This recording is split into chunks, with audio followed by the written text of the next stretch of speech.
I'm not a long neck. I'm a big mouth. But I am all alone. I am. I lost my family in the big earthshake. You want to go with me? Yeah! Oh, oh, yes. I do.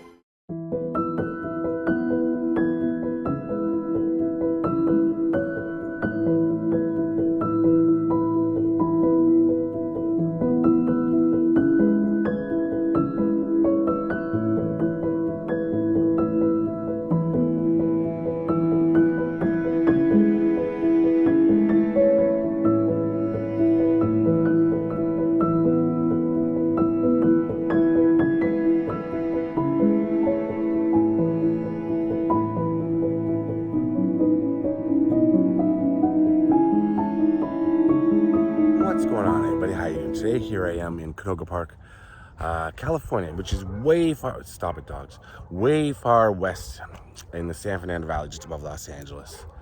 It's beautiful up here. I was up here for another video just the other day.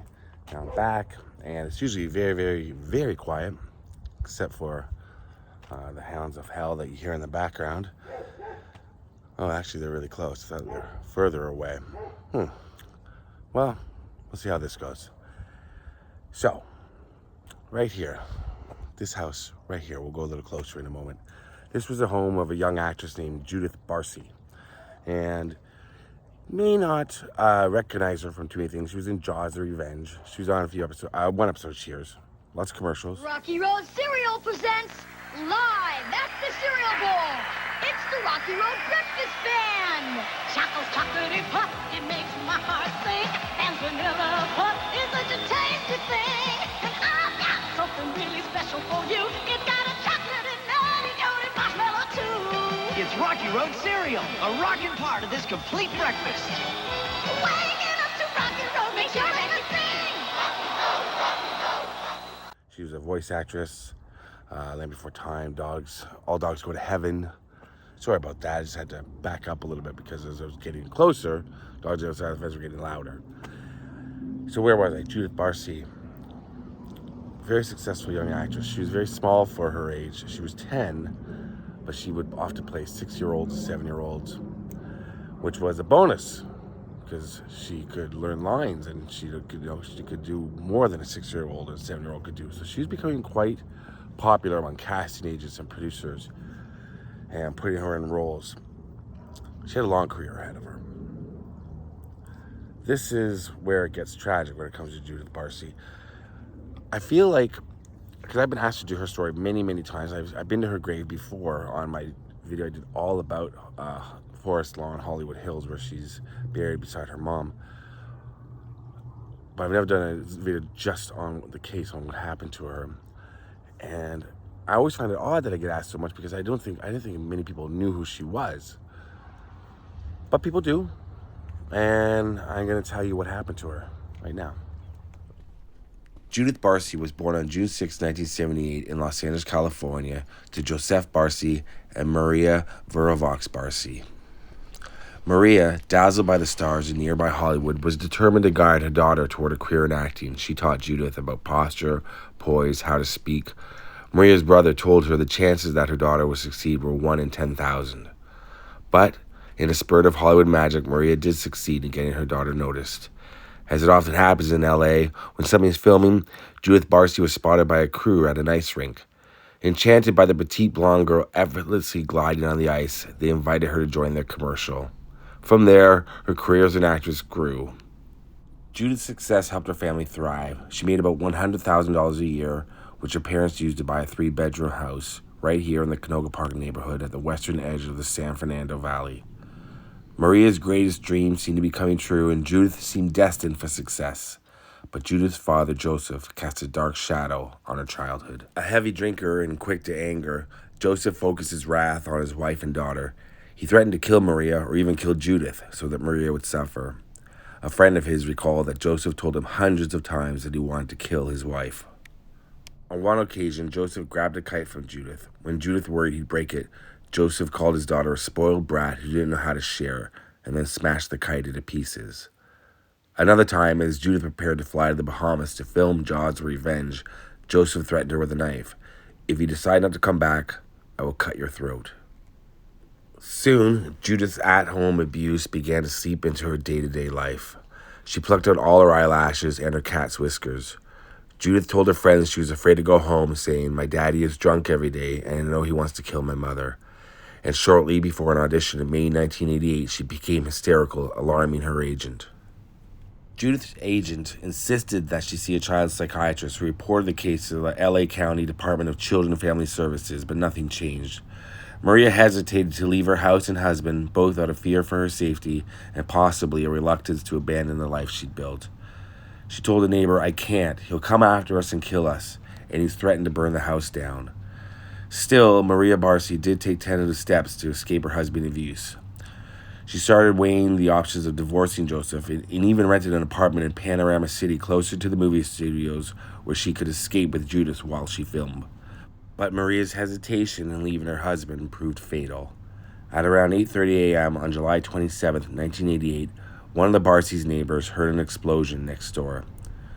My first thought as I ran in to call 911 was, "He's done it. He's killed them and set a fire in the house just like he said he would." Joseph Barsi had done exactly that. It appeared he'd killed Judith and Maria a few days before, likely on July 25th. Police found Judith in her bed, Maria in the hallway. Both had been shot and doused with gasoline, which Joseph ignited shortly before taking his own life in the garage.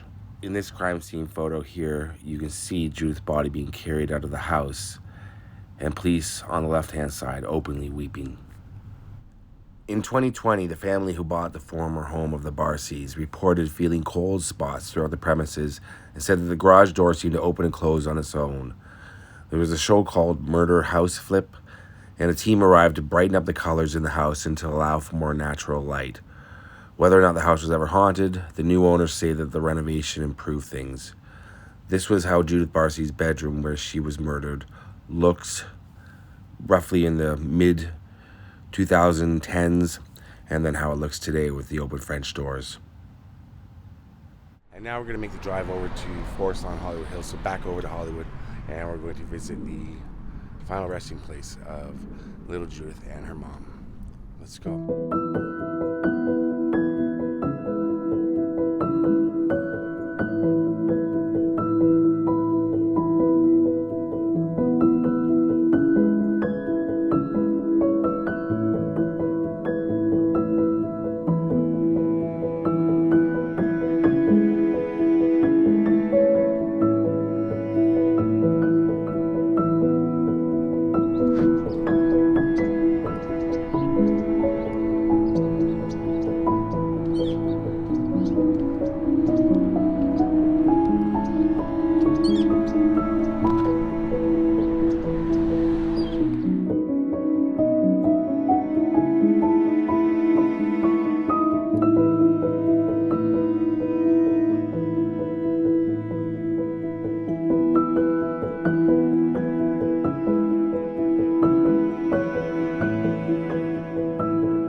So the headstones read, Little Judith reads, in memory of the lovely Judith Ava Barsi, 1978 to 1988, our concrete angel, yep, catchphrase. And Maria Agnes Barsi, 1940 to 1988, wind beneath Jeb's wings, yep.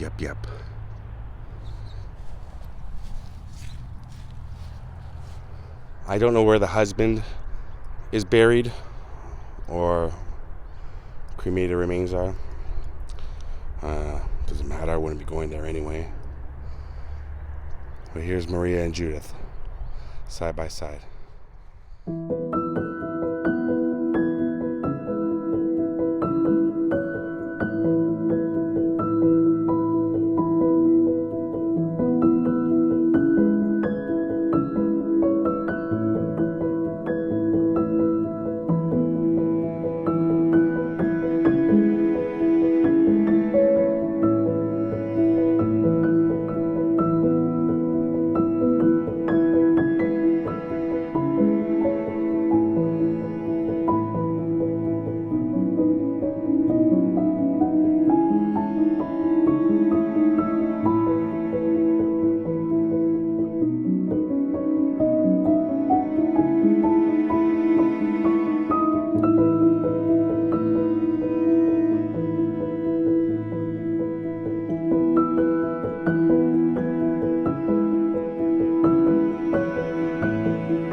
That's the story of little Judith and her mom Maria. May they both rest in peace. May the father not.